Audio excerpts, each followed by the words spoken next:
So the mule came about, and it could be considered a donkey, but I was very interested in the mule because it became a symbol for me, and a kind of a profound sort of story behind it in terms of my life, is that the mule is an animal that normally cannot have its own offspring. So it's a sterile animal.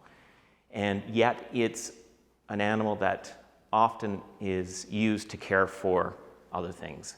So it's used to carry things, it's used to, it's a heavy working animal. So that became a kind of an interesting sort of symbolic thing about caring for a child that is not your offspring and caring for a child that brings with it a lot of other sort of historical and social challenges. So the material, so it became, there was a shift to thinking about the paintings more almost as textiles, which involved thinking more about collage and thinking about stitching and thinking about embroidery and things like that. Because one of the issues that I wanted to kind of proactively engage with is the fact that I have two older children, but I really wanted the young one to kind of be involved in the actual process of this work, which is a very passive type of involvement, but it's one that made me think about even her touching the work and touching things in the studio, because my studio is actually at home. So a lot of the caregiving was at home while I was making work. So I wanted her to not, or at least me, not to feel like I need to have those things separated.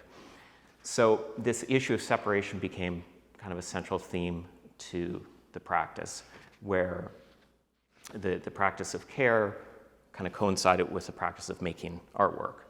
And so the therapy element to that was, and I'm using therapy as a very sort of loose, light therapy, the same way that we go for walks, that kind of therapy. The rocks have always, for a number of years, come up in my work, and they operate as two sort of symbolic things.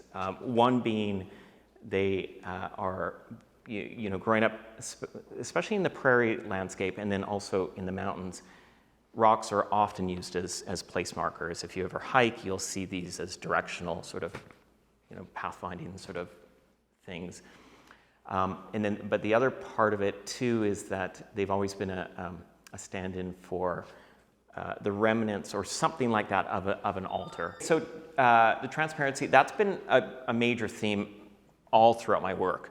And just that process, because I really like, from a visual standpoint, how it's almost like magic when you start layering these colors over top of each other, very translucent colors.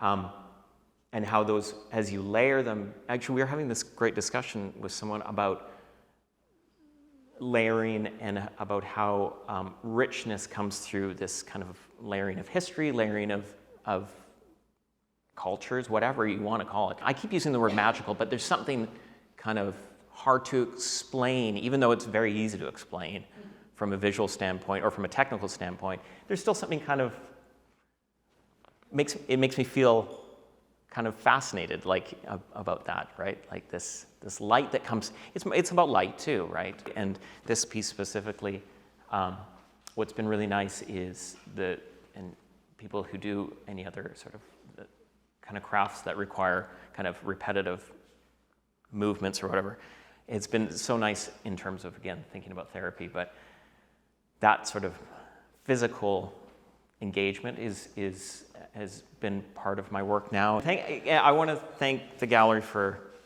such generosity, and also this area is absolutely beautiful, as you all know because you live here.